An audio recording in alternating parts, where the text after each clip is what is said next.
내가 소변이 많이 밤에만 만들어지는 양상인지 이런 것들을 같이 확인할 수 있게 돼서 PSA가 만약에 3, 4보다 좀 큰 경우에는 이제 전립선에 어떤 암이 있을 가능성들이 한 25% 정도 되게 되고요. 전립선 비대 진단을 위해서는 이제 병원에 내원을 하시게 되면 우선은 이제 IPSS라고 하는 이제 국제 전립선 증상 점수표라는 게 있어요. 환자분이 진짜 어느 정도로 증상이 불편한지를 객관화할 수 있는 하나의 설문지라고 이해를 하시면 됩니다. 그래서 그 설문지를 제가 이제 간단하게 이제 준비를 했는데요. 설문지를 보시면 잔뇨감, 빈뇨감, 간헐료, 그러니까 소변이 좀 끊기는 거죠. 어떤 급박감, 그다음에 줄기가 좀 약해졌다든지, 우리 요주저라고 해요. 소변에 계속 좀 배에 힘을 줘서 그런 이제 보는 증상들. 또 야간뇨, 이제 이렇게 한 7가지 정도의 항목으로 구성이 되어 있고, 내가 5번 정도 소변을 봤을 때 어느 정도의 빈도수인지를 이제 체크를 하게 돼요. 그래서 이런 설문지를 통해서 우리가 8점 이상이면 저명한 증상이 있다고 판단을 하게 되고 이제 전립선을 한번 검진을 권장을 해드리고 있어요. 그래서 오시게 되면 이런 설문지 작성을 하게 되고, 두 번째는 배뇨일지도 작성을 하게 됩니다. 배뇨일지는 하루에 소변 보는 그런 패턴을 이제 보는 하나의 일기장이라고 생각하시면 돼요. 그래서 기상하고 나서 그다음 취침 시간 이런 것들 이제 적으시고 그 사이에 어떻게 소변을 보셨는지 시간과 이제 양을 체크하는 이제 그런 일기장이 있거든요. 이제 그런 배뇨 일지를 써갖고 옴으로써 이제 환자분들이 어느 정도 내가 기능적으로 방광에 소변을 담을 수 있는지, 그리고 얼마나 소변을 자주 보는지 거기에 대한 양도 저희가 알 수 있게 되고, 야간뇨가 있을 때는 또 야간뇨의 빈도라든지 이제 그때 또 양도 체크할 수 있게 돼요. 그래서 상당히 많은 정보를 생각보다 많이 주는 이제 그런 일지이거든요. 특히 더 이제 전립선이 안 좋은 경우에 그런 야간뇨도 같이 발생이 되는데, 야간뇨는 전립선 문제, 방광 문제, 어떤 수면 문제, 또 마지막은 야간 다뇨라고 하는 그런 문제도 같이 복합적으로 작용해서 생기게 돼요. 그래서 배뇨일지를 적어 갖고 오시면 내가 소변이 많이 밤에만 만들어지는 양상인지 이런 것들을 같이 확인할 수 있게 돼서 거기에 맞춰서 약물 치료를 할 수 있게 되고요. 야간 다뇨에 대한 거를 지금도 계속 많은 환자분들이 증상들을 가지고 있는데, 이제 야간 다뇨라는 거는 무슨 말이냐면, 우리가 잠을 자기 시작하면 항이뇨 호르몬이 이제 분비하게 돼요.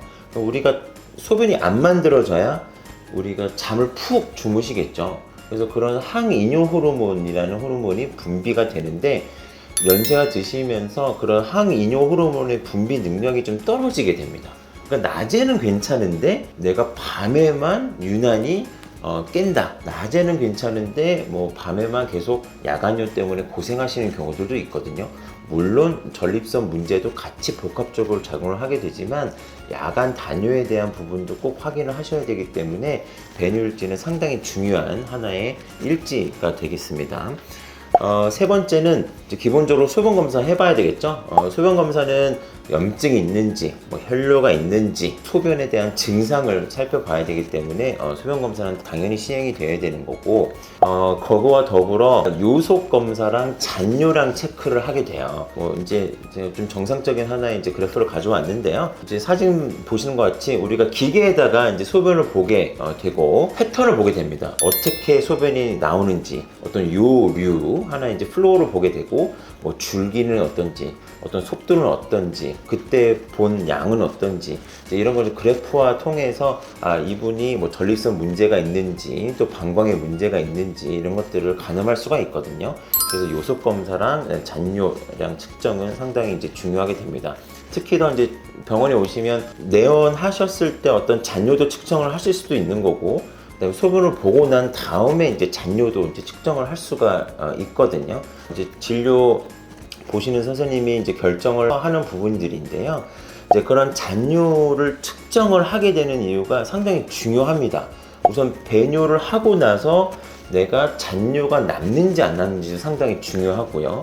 잔뇨량은 50cc 미만이 정상인데 내가 잔뇨가 많이 남았는데도 불구하고 뭐 100cc, 뭐 150cc, 뭐 200cc 이렇게 잔뇨가 많이 남았는데도 불구하고 잘 잔뇨감도 못 느끼는 경우들도 되게 많아요. 그래서 그런 소변 전후에 어떤 잔뇨량을 체크를 해서 그 환자의 상태를 파악을 하는데도 도움이 많이 되기 때문에 그런 검사를 이제 병원마다 이제 시행을 할 수도 있는 거고요.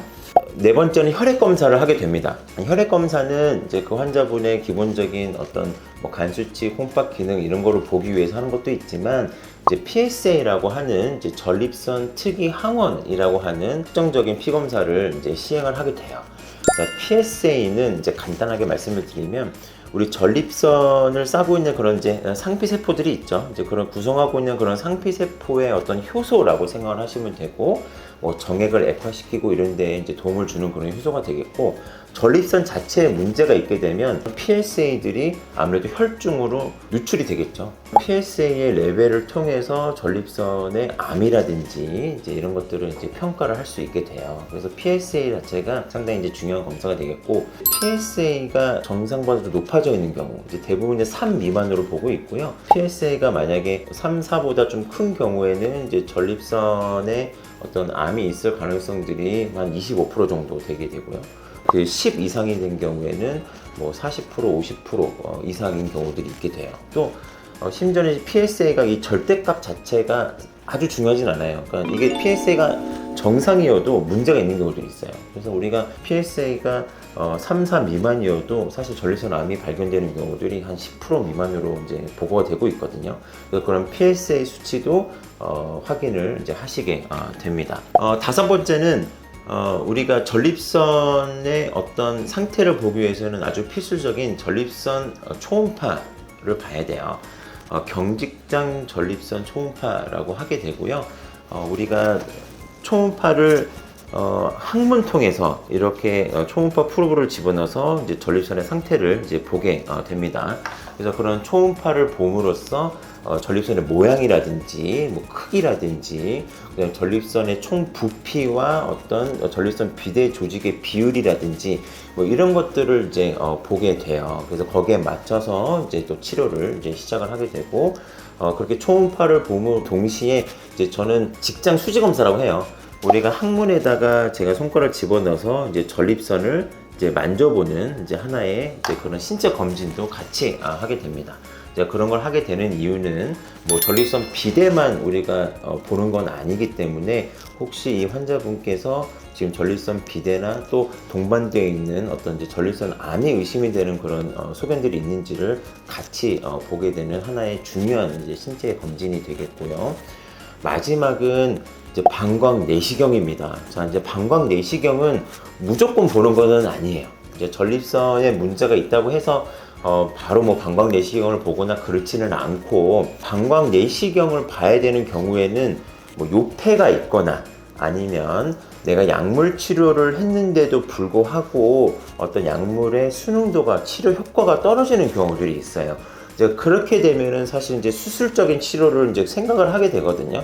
이제 그 전에는 방광 내시경은 상당히 필수입니다. 왜 그러냐면 우리가 전립선은 크게 세 가지의 여부로 구성이 되어 있다고 이해를 하시면 돼요. 그래서 전립선에 요도가 이렇게 있으면 이제 전립선에 양옆에서 이제 밀고 들어오는 이제 가쪽 옆들이 있고요. 또 마지막은 이제 밑에서부터 쭉 밀고 올라오는 이제 중간엽이라고 합니다. 그래서 그런 가쪽 옆들이 얼마만큼 밀고 들어와 있는지를 보는 그런 정보를 주는 게 이제 방광 내시경이고, 또 얼마만큼 밀고 올라와서 방광에서 나오는 어떤 출구를 폐색 정도를 이제 평가를 하는데 아주 유용한 검사가 되겠고, 전립선 수술을 하는 경우에는 사실 아주 예전부터 방광 내시경은 대부분 필수적으로 많이 보고 있습니다. 그래서 방광 내시경도 진행이 좀 되어 있고 수술적인 치료를 해야 되는 경우에는 봐야 됩니다.